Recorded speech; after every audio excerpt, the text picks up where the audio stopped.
ኢሳያስ ያልጠበቁት ሆነ። ኤርትራ ላይ ጦርነት ታወጀ። ኢትዮጵያን ሲጠብቁ ካልታሰበ አቅጣጫ ሰይፍ ተመዘዘባቸው። የኤርትራ ባህር ኃይል የማይወጣው ዕዳ ውስጥ ሊገባ ይችላል እየተባለ ነው። ደብረጽዮን ከአዲስ አበባ ምላሽ አገኙ። አፍሪካ ህብረት ጥቁር እንግዳን ወደ መቀለ ላከ።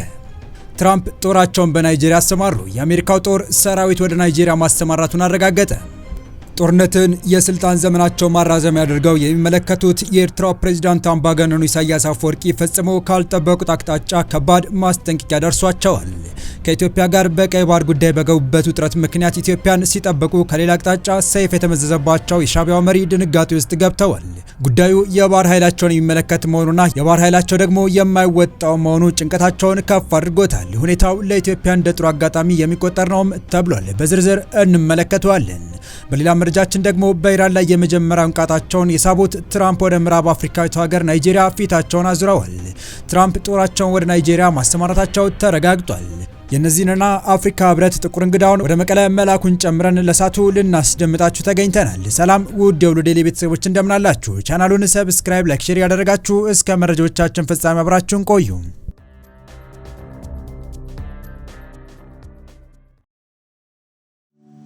25% ቅናሽ ከቪስኮ ዲፕሎማቲክ አፓርትመንትስ የአዲስ አበባ ማዕከል በሆነ ቁጥር 1 ሳይት ያለቁ 2 ቤዝመንት ፕላስ ግራውንድ ፕላስ 18 ከቴራስ ጋር ሲሆን እንደዚህ ጥንቅቅ ተደርገው የተገነቡ ባለ 3 ሌግዠሪ አፓርትመንት ቤቶች የሚገኙት መስቀል ፍላወር ናዝራ ሆቴል ጀርባ በአራቱም አቅጣጫ ከበቂ በላይ መግቢያ ያለው ዲፕሎማቶች የታዋቂ ሰዎች መኖሪያ በሆነ አካባቢ ነው። ባለ 3 መኝታ በ153 እና በ167 ካሬ ያለቁ ዲጂታል ኢካርታ ያላቸው ቤቶች እንዲሁም ቁጥር 2ኛው ሳይታችን ኦሎምፒያ ጋዜቦ ዋሽንግተን አደባባይ አጠገብ አስፋልት ዳር በግንባታ ሽያጭ ላይ ሲሆን ሞሉ 3 ቤዝመንት ፕላስ ግራውንድ ፕላስ 25 የሆነ የንግድና የመኖሪያ ቅይጥ ግንባታ የያዘ ነው። 20% ቅድመ ክፍያ፣ ተመራጭ ቦታ እስከ 25% ቅናሽ ይዘንላችሁ መጥተናል። ለተጨማሪ መረጃ በ0912 03 54 89 ይደውሉልን። ቪስኮ ሪል ስቴት የታማኝነት ምልክት። ከህወሓት ጋር ጽምዶ የተባለ ሁሉ ያልታወቀ ጥምረት ፈጥሮ ኢትዮጵያን ለማተራመስ እየሰራ የሚገኘው የኢሳያስ አፈወርቂ አስተዳደር ከጫካ ጀምሮ የተነሳበት ራሱ ገርፎ ራሱ የመጮህ የጅራፍ ፖለቲካውን አሁንም ዋነኛ ስልቱ አድርጎ ይዞታል። በአንድ በኩል የኢትዮጵያ የባህር በር ጥያቄ የማልቀበለው የቀጠናውን ሰላም ስለበጠበጠ ነው የሚል ክስ እያሰማ፣ በሌላ በኩል ደግሞ ራሱ ሰላም የማደፍረስ ስራውን ይሰራል። በትግራይ አዋሳኝ ያሉ በጉልበት የያዛቸውን በርካታ አካባቢዎች በሰላም እንዲለቅ ሲጠየቅ አሻፈረኝ የሚለው ሻዕቢያ ኢትዮጵያ ጦር ልታዘምትብኝ የተዘጋጀች ነው የሚል ክስ ከማሰማት የሚያግደው ወቃሽ ህሊና እንደሌለው ይነገራል። ዛሬም በማስታወቂያ ሚኒስትሩ በኩል ኢትዮጵያን ለመክሰስ ሲንደፋደፍ ካላሰበው አቅጣጫ ከባድ ጦርነት ታውጆበታል።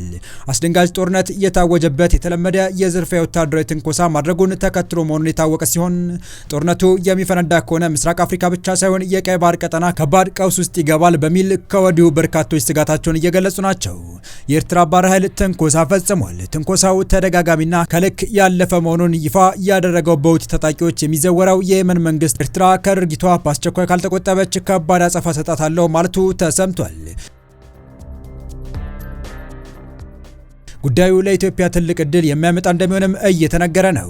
ማሳሰቢያውን ተከትሎ ኢሳያስ አፈወርቂ ይገባኛል ጥያቄ የሚያነሱበት የአንሻ ደሴቶች ውጥረቶች እያየሉ ሲሆን ከሰሞኑ የመን ከኤርትራ በኩል እየተበራከቱ ያሉት ትንኮሳዎች አልታገስም፣ ኢሳያስ አፈወርቂ እጃቸውን ካልሰበሰቡ ከባድ እርምጃ ወስዳለሁ የሚል የጦርነት አዋጅ ማሰማታን ተከትሎ በቀጠናው ሌላ ግጭት እንዳይቀሰቀስ ተሰግቷል። የየመን መንግስት ኤርትራ ቀይ መስመር እየጣሰች ነው ሲል ከሷል። በሀገሪቱ የግብርና አሳ ሀብትና ውሃ ሚኒስቴር በኩል የወጣው መግለጫ በቀይ ባህርና በኤደን ባህረ ሰላጤ አካባቢ በየመናውያን አሳ አስጋሪዎች ላይ ያነጣጠሩ የወንጀል ድርጊቶችና ተደጋጋሚ የመብት ጥሰቶች አጥብቆ እንደሚቃወም አስታውቆ በአስቸኳይ ካልታረሙ ከባድ አደጋ ይከተላል ሲል አስጠንቅቋል። ሚኒስትሩ በመግለጫው በቀይ ባህር ላይ ይህንን ድርጊት የሚፈጽሙት የኤርትራ መንግስታዊ ኃይሎች መሆናቸውን ጠቅሶ በኤደን ባህረ ሰላጤ ደግሞ ድርጊቱ የሚፈጸመው በሶማሊያ ወይንም ፑንትላንድ ኃይሎች መሆኑን አስረድቷል።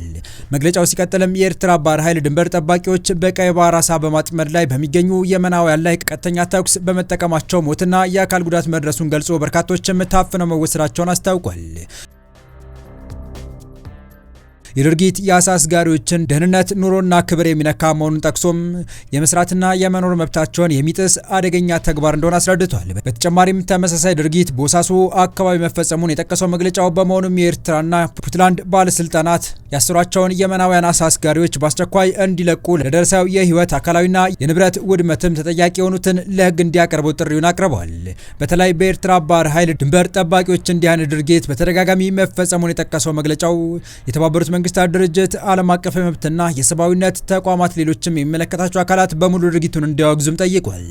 የመናውያኑ አሳ የማስገር ስራቸውን የሚያከናውኑት በሀገራቸው የውሃ ድንበር ውስጥና በዓለም አቀፍ ውሃ ክልል መሆኑን ያወሳው መግለጫው በእነዚህ ቦታዎች ደህንነታቸው ተጠብቆ ስራቸውን እንዲያከናውኑ የዓለም ማህበረሰብ የመከላከል እርምጃ መውሰድ እንዳለበትም ጠቅሷል። መግለጫው በማጠቃለያ የየመናውያን አሳ አጥማጆች በየመን ውሃ ክልል ውስጥ በክብር የመስራት መብት በምንም መልኩ ሊጣስ የማይገባው ቀይ መስመር ነው ካለ በኋላ ሁለቱ ሀገራት ግን ቀይ መስመሩን እየጣሱ መሆኑን አስታውቋል። ይህ በእንዲህ እንዳለ ባለፈው ሳምንት የኤርትራ ባህር ኃይል አባላት ወደ 50 በሚሆኑ የመናውያን አሳስጋሪዎች ላይ ተኩስ ከፍተው አንድ ሰው ሲገድሉ በአስራዎቹ የሚቆጠሩትን ማቁሰላቸውን መዘገባችን ይታወሳል። ከዚህ ጥቃት የተረፉትም ታፍነው ወደ ኤርትራ መወሰዳቸውን የየመን ሰብአዊ መብት ኮሚሽን ማስታወቁ መግለጻችን የሚታወስ ነው። ይህን መሰሉ የሻዕቢያ ትንኮሳ በብዙ ገፊ ምክንያቶች አነሳሽነት የተፈጸመ ሊሆን እንደሚችል የሚገልጹ የፖለቲካ ተንታኞች ዋናው ምክንያት ግን የኢሳያስ አፈወርቂ የመረሳት ፍርሃት ነው ሲሉ ይገልጹታል። ጠቅላይ ሚኒስትር አብይ በሰሞነኛ የፓርላማ ንግግራቸው ከኢሳያስ አፈወርቂና አስተዳደራቸው ጋር ወደ ግጭት የገቡበት ምክንያት ሲያብራሩ ጉዳዩ ከባህር በር ጋር የሚያያዝ አለመሆኑን አንስተው የባህር በሩ ጥያቄ ነገሮችን ለዓለም ይፋ ቢያደርጋቸውም የግጭቱ ጥንስስ መብላላት የጀመረው የሰሜኑ ጦርነት አፍላ በነበረበት ወቅት መሆኑን ገልጸው ነበር። ጠቅላይ ሚኒስትሩ ይህንን ይበሉ እንጂ ማብራሪያቸውን አምነው የማይቀበሉና ጉዳዩ እርሳቸው ካቀረቡት ማብራሪያ በላይ መሆኑን የሚገልጹ ብዙዎች ናቸው። የጠቅላይ ሚኒስትሩ ምክንያት ከማይቀበሉትና ጉዳዩ ውስብስብ ጂኦፖለቲካዊና የቀጠናው አውራ ሆኖ የመገኘት ፍላጎትን የሚያካትት መሆኑን ከሚገልጹት መካከል የምስራቅ አፍሪካን ፖለቲካ ትኩሳት በቅርበት እየተከታተሉ በማመላከት የሚታወቁት ፕሮፌሰር አሌክስ ደዋል አንዱ ሲሆኑ የኢሳያስና አብይ ጸብ የሚመነጨው የቀጠናው አለቃ ለመሆን ካላቸው ፍላጎት ነው ሲሉ ይናገራሉ። ጦርነቱ በሰላም ስምምነት ከተቋጨ በኋላም የሁለቱ ሀገራት ሰላማዊ ግንኙነት ከመሻሻል ይልቅ ይበልጥ መሻከሩ ለዚህ ማሳያ ነው የሚለው የፕሮፌሰር አሌክስ ሀሳብ የሚጋሩ ትንታኔ ሰጪዎች የባህር በሩ አጀንዳ ከተመዘዘ በኋላ በቀጠናው የመጡ የኃይል አሰላለፍ ለውጦች ያነሱና ሁለቱም መሪዎች የበላይ ሆኖ ለመገኘት ካደረጓቸው እንቅስቃሴዎች አኳያ እስካሁን ባለው አካሄድ ሲመዘን የጠቅላይ ሚኒስትር አብይ እርምጃም ሚዛን ደፊ ስትራቴጂዎች መከተላቸውን ይገልጻሉ። ባለፈው ሳምንት ጠቅላይ ሚኒስትር አብይ አህመድ የጎረቤት ሀገራት መሪዎችን የሶማሊያ፣ ጅቡቲና የኬንያ በሶማሊያ ክልል ጋብዘው ያስመረቋቸው የአይሻ የንፋስ ኃይል ማመንጫና የሸበሌ ሪዞርት ፕሮጀክቶች የአፍሪካ ቀንድን የጂኦፖለቲካ ገጽታ ወደ አዲስ ምዕራፍ የሚያሸጋግር ከመሆኑም በላይ በወቅቱ መሪዎቹ በጅጅጋ ከተማ የተደረገላቸው ህዝባዊ ደማቅ አቀባበል ሀገራቱ የህዝብ ለህዝብ ትስስር ጥብቅ መሆኑን በግልጽ ያሳየ ነበር።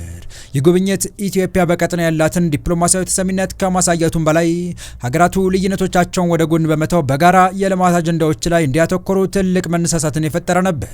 ኢትዮጵያ አካባቢውን ከግጭት ቀጠናነት ወደ ልማት ኮሪደርነት ለመቀየር ያላትን ቁርጠኝነት ለዓለም አቀፍ ማህበረሰብ ያበሰረችበት ክስተት ሆኖ ተመዝግቧል። ይህ ስትራቴጂካዊ ጉዞ ኢትዮጵያ ለቀጠናዊ የኃይል ማዕከል ኢነርጂ ሁብ በመሆን የምታደርገውን ጥረት ይበልጥ የሚያጠናክር ሲሆን በተለይም የታላቁ ህዳሴ ግድብ ከሌሎች የኃይል ማመንጫዎች ጋር ተደምሮ ለአፍሪካ ቀንድ አስተማማኝ የታዳሽ ኃይል አቅርቦት ዋስትና ይሆናል። ከኃይል ትስስሩ ባለፈ በሶማሌ ክልል የተጀመሩት የጋዝ ማውጣትና የአፈር ማዳበሪያ ፋብሪካ ግንባታዎች ሲጠናቀቁ ቀጠናው በምግብ ዋስትና ራሱን እንዲችልና በኢንዱስትሪ እንዲተሳሰር በማድረግ ረገድ የማይተካ ሚና ይጫወታሉ። እነዚህ የተቀናጁ የልማት ስራዎች ለቀጠናው ሰላምና ደህንነት የጋራ ምሰሶ በመሆን አገራቱን በኢኮኖሚ ያስተሳስራሉ።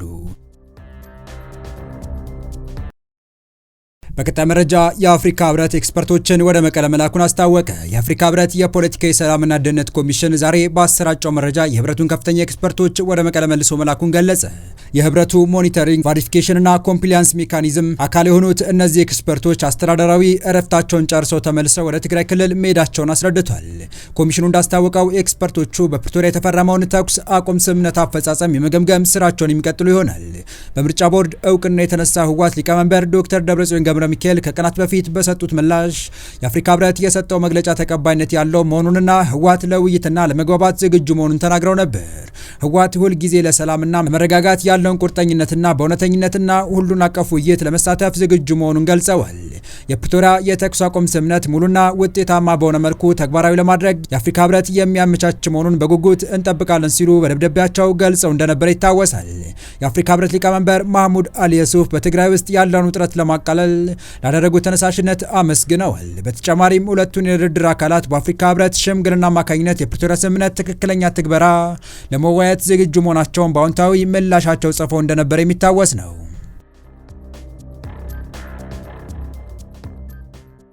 በመጨረሻም የአሜሪካ ጦር ወደ ናይጄሪያ አነስተኛ ቁጥር ያለው ኃይል ማሰማራቱን አረጋገጠ። ዩናይትድ ስቴትስ ጥቂት የጦር መኮንኖች ወደ ናይጄሪያ ማሰማራቷን የዩናይትድ ስቴትስ አፍሪካ ኮማንድ ከፍተኛ ጀነራል ማክሰኞ በሰጡት መግለጫ አስታውቀዋል።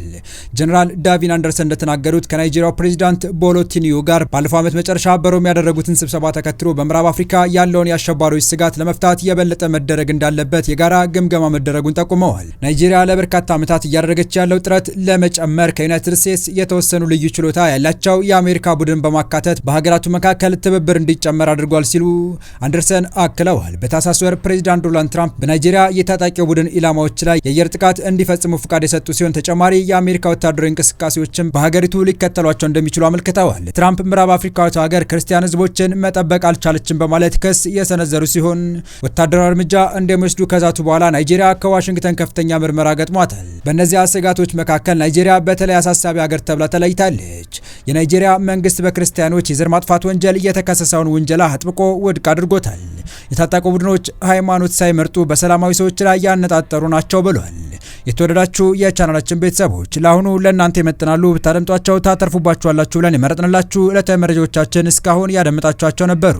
በተመሳሳይ ሀገራዊና ቀጠናዊ ጉዳዮች እንዲሁም ዓለም አቀፋዊ የጂኦፖለቲካ ወታደራዊና አነጋጋሪ ክስተቶችን ለበለት ተከታትለን በትኩስ ይዘን እንደምንቀርብ እያሳወቅን የቻናሉ ቤተሰብ ካልናችሁ ሰብስክራይብ፣ ቪዲዮን ላይክ እና ሼር በማድረግ ተደራሽነታችን ታሰፉ ዘንድ አክብሮታዊ ግብዣችን ነው። አበቃን። ሰናይ ጊዜን ተመኘን።